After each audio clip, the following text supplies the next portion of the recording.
This is Steven from Game Skinny. We're here at PAX talking to Ryan from Behemoth, and we're talking about Codename Game 4.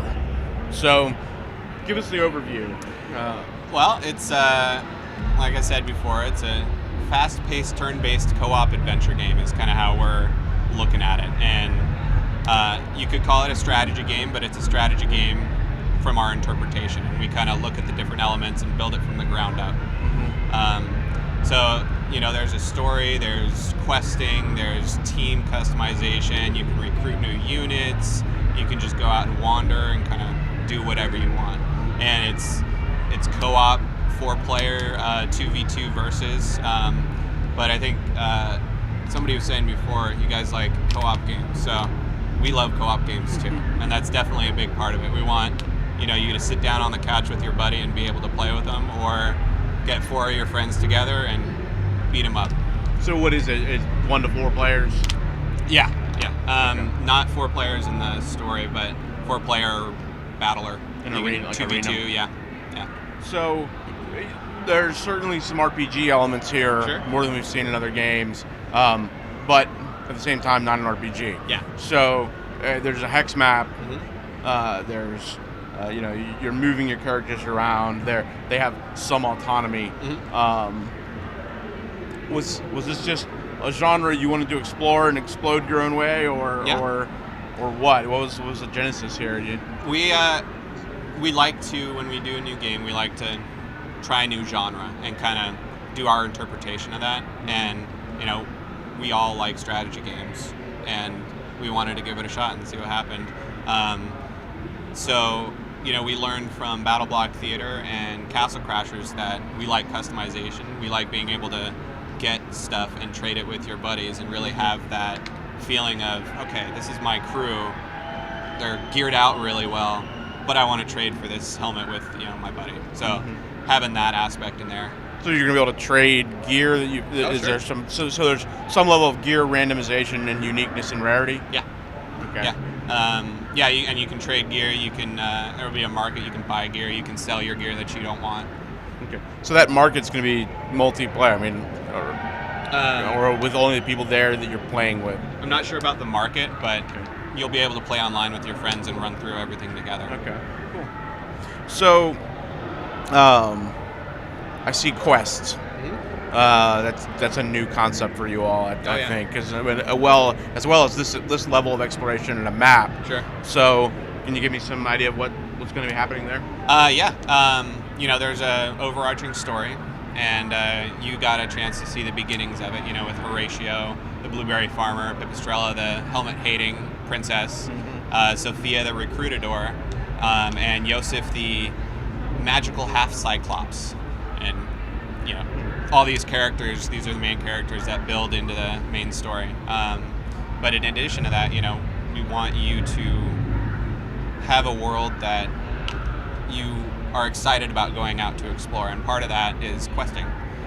So you saw the quest board and the potential to take these quests and go out into the world map and work them through and everything. And that's going out into a world map that big is intimidating if you don't have some sort of Purpose, goal. Yeah, some sort of guide. And then in addition, it allows us to do some fun mini stories and keep it lively and get creative with it. So the game, it feels a little dark.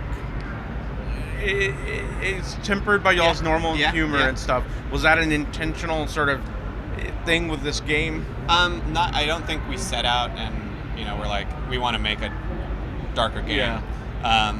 But that's just kind of our sense of humor, and I think it kind of works into the narrative and the gameplay and everything. Sure. And Will Stamper, the narrator, definitely, he is wonderful at doing that sort of thing. It's hilarious. It is funny. I mean, and like I said, it's tempered by the humor and everything, but there's just this a little darker edge. Sure. The narrator doesn't seem to always be on your side.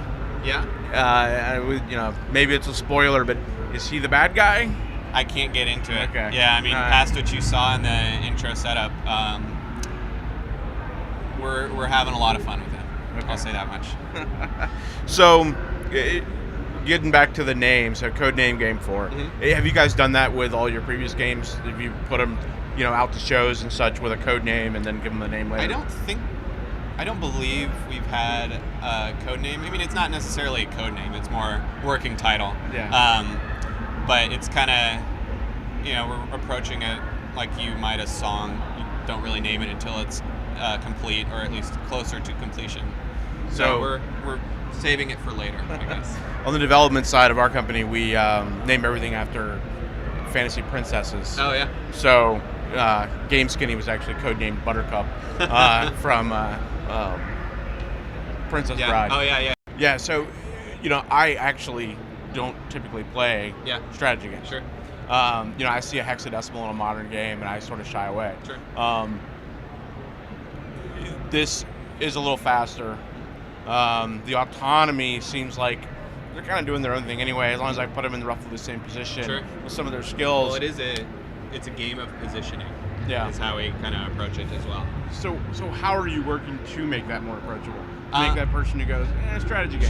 Sure. Well, one is a control scheme. I mean, you saw we translated it into our arcade caps, and it's as simple as we can possibly make it, without sacrificing the depth that comes with strategy games.